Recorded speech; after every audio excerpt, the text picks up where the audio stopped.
Hello, welcome to a new video of the Partners Legal Counsel. I'm Riccardo Verzella. I'm an Italian qualified lawyer and I'm Senior Associate at the Partners Legal Counsel Shanghai office. Today, I'm going to discuss with you about how to be in compliance with Chinese labor law in work from home arrangements. Before continuing, let me share my presentation with you. So during today's topic, I will discuss in particular how to be in compliance with Chinese labor law. This indeed because employers, especially in China, needs to take certain actions to ensure compliance with Chinese labor law. This mainly because work from home arrangements are not clearly regulated by the labor laws. Therefore, there are some aspects which require the attention, in particular of the employer, and that should be properly addressed in the labor contract and in the employee handbook, so to ensure this compliance. So indeed, first we will provide a brief background, and then we will outline both the regulatory aspects and the challenges that the work from home arrangements arise and related suggestions of compliance. So indeed, before the resurgence of the pandemic, the arrangement of work from home was not very popular in China. Still, nowadays, due to the resurgence of the pandemic in Shanghai, but also because of the request of many employees, it has become very popular, at least for companies which are not directly involved in production. Indeed, the platform economy has grown rapidly, and therefore new employment forms also available in China. Some of them are fully remote. Still, we can conclude that the regulatory framework on the matter is not the same pace of the new developments of the labor relationships. Indeed, it is still possible to conclude that China has no specific rules regulating work from home arrangements. Indeed, there are some temporary emergency regulations that are issued in response to the pandemic situation. But these regulations do not properly address certain aspects which I think relevant for the employment relationship. So, legally speaking, nowadays, shift to work from home arrangement is simply another form of arrangement of the employee work. So it is basically can be deemed as a change of working place from the office to the house. But indeed, similar to the in line with this form and with this conclusion, we may say that the employer may not unilaterally assign the employee to work from home, nor the employee may have an enforceable right to be assigned to a work from home. It does not have an enforceable right to issue such a request. Therefore, unless work from home is imposed by emergency regulations and temporary regulations related to the pandemic situation, this arrangement may only derive from a mutual agreement between the employer and the employee or a collective bargaining agreement. So the agreement between the employer and the employee is in general necessary. Indeed, the internal working regulations and the employee handbook and the employment agreement shall continue to regulate also and the employment relationship also in the work from home scenario.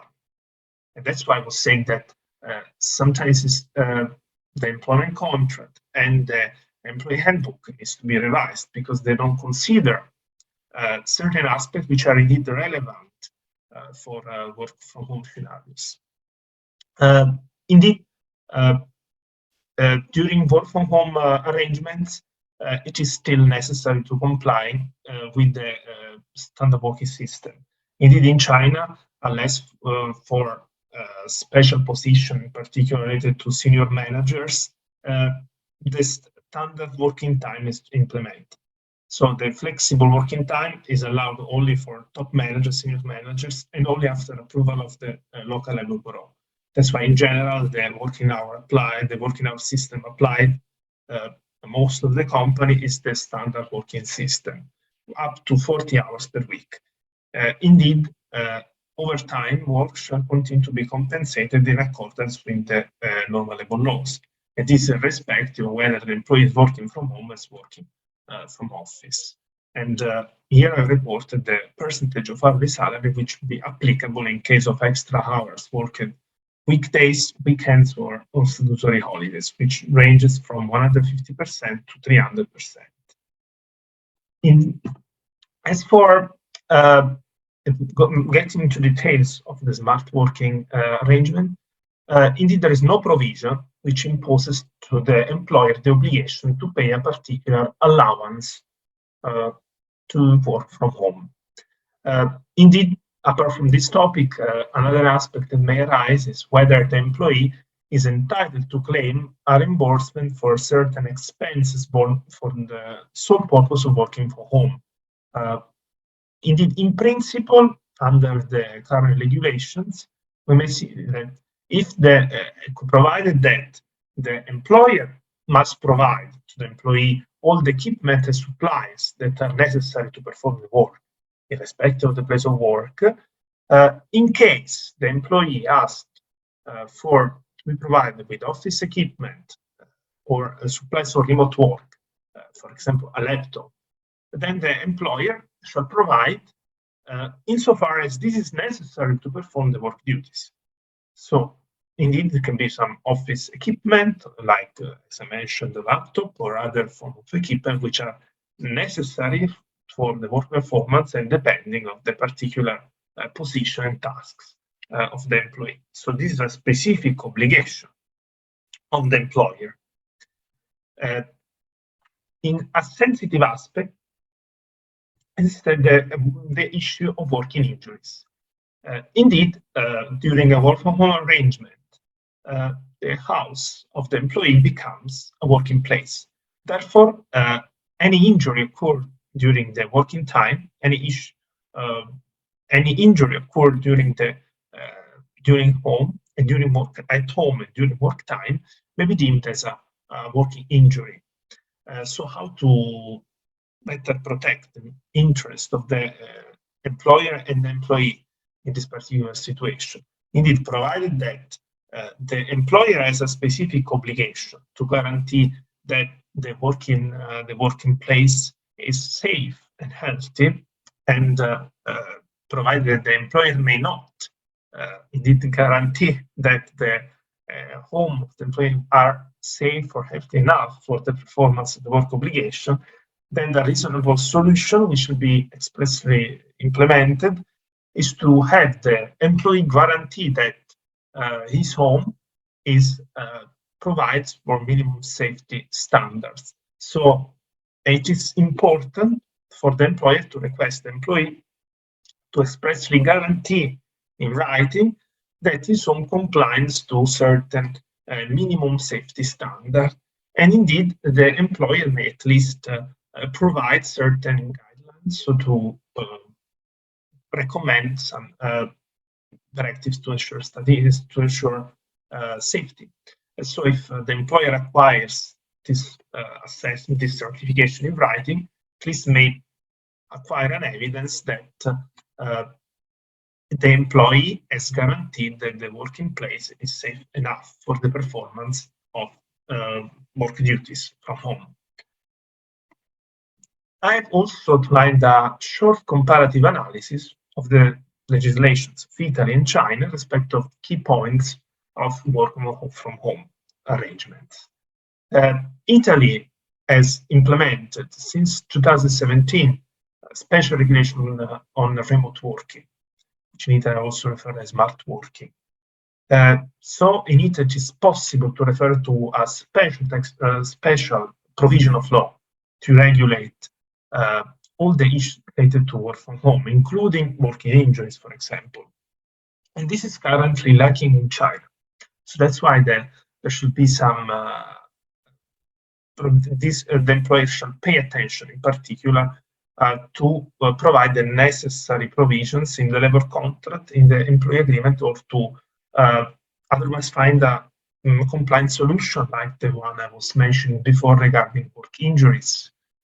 So, first of all, how to implement remote working arrangements. So in China, unless apart from some special ordinances or provision that may impose to the employer a work from home arrangement, in principle, work from home can be arranged only through a collective bargaining agreement, which can be written contract or mutual agreement.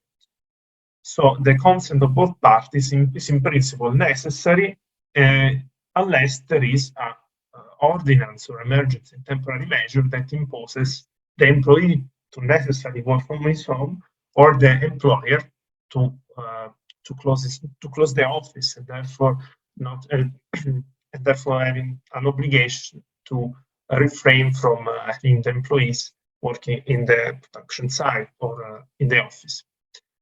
In Italy, it is during the emergency period was lifted the requirement that provided for the necessary agreement among the employer and employees. So during the emergency period, we had in Italy an express provision of law, which, derogating from the original provision of Law 81/2017, allowed the employer to impose work from home to employees. So in that case, the consent of employees was not necessary.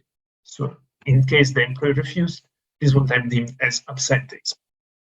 As for expense reimbursement, in China, in principle, even if there is no specific regulation on the point, in application of the normal provisions on labor law, it is possible to conclude that the employer has an obligation to reimburse expenses insofar as the employee can prove that these expenses were borne and were necessary for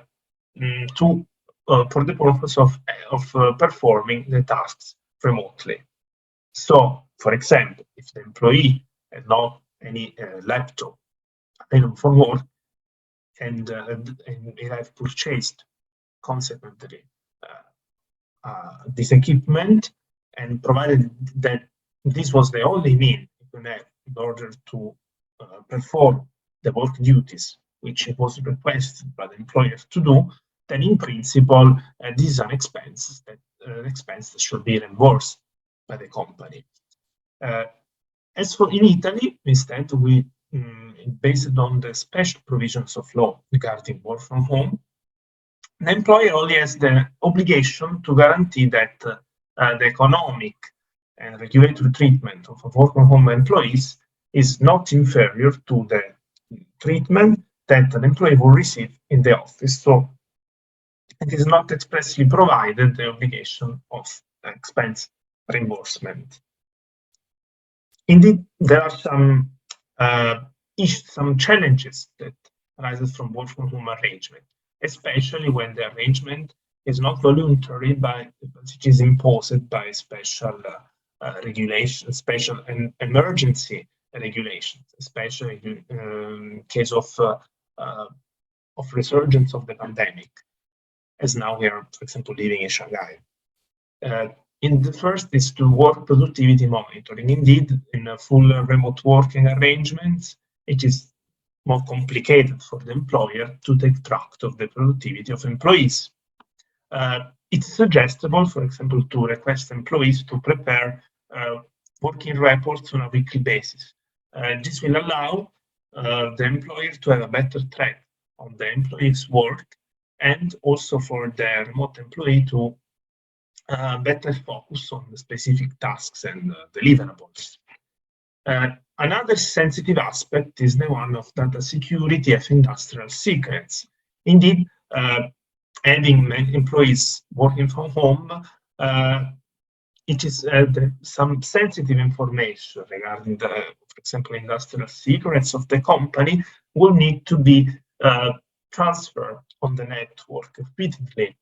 And this will indeed increase the issues of data leaks or other form of leakage or disclosure of such secrets. That's why it is important for for the employer to reinforce the confidentiality obligations for employees.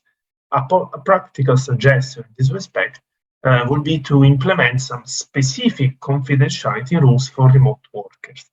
Therefore, with a specific side agreement on including these rules, the employer may, for example, outline additional obligations to the employee working from home, so to ensure and putting additional requirements of security, for example, by refraining from the employee from performing certain acts, which will likely increase the risk of data leakage.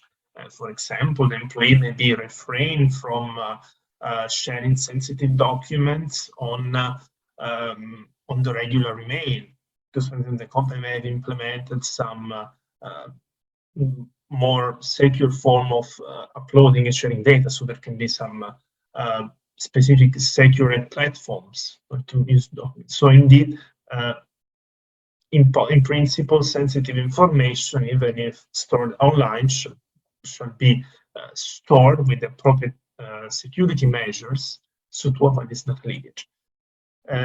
Indeed, it is also important having specific obligations aimed at enforcing confidentiality rules. Is important because for industrial secrets, in order to be defined as such under Chinese law, requires the employers to have implemented certain security rules, to have implemented some forms of protection, like in which industrial secret cannot be deemed as such, and therefore may not be protected by laws. As for the obligation to guarantee safety of home offices, indeed, as I mentioned before, under Chinese law, the employer also has always the obligation to provide a safe workplace to all employees.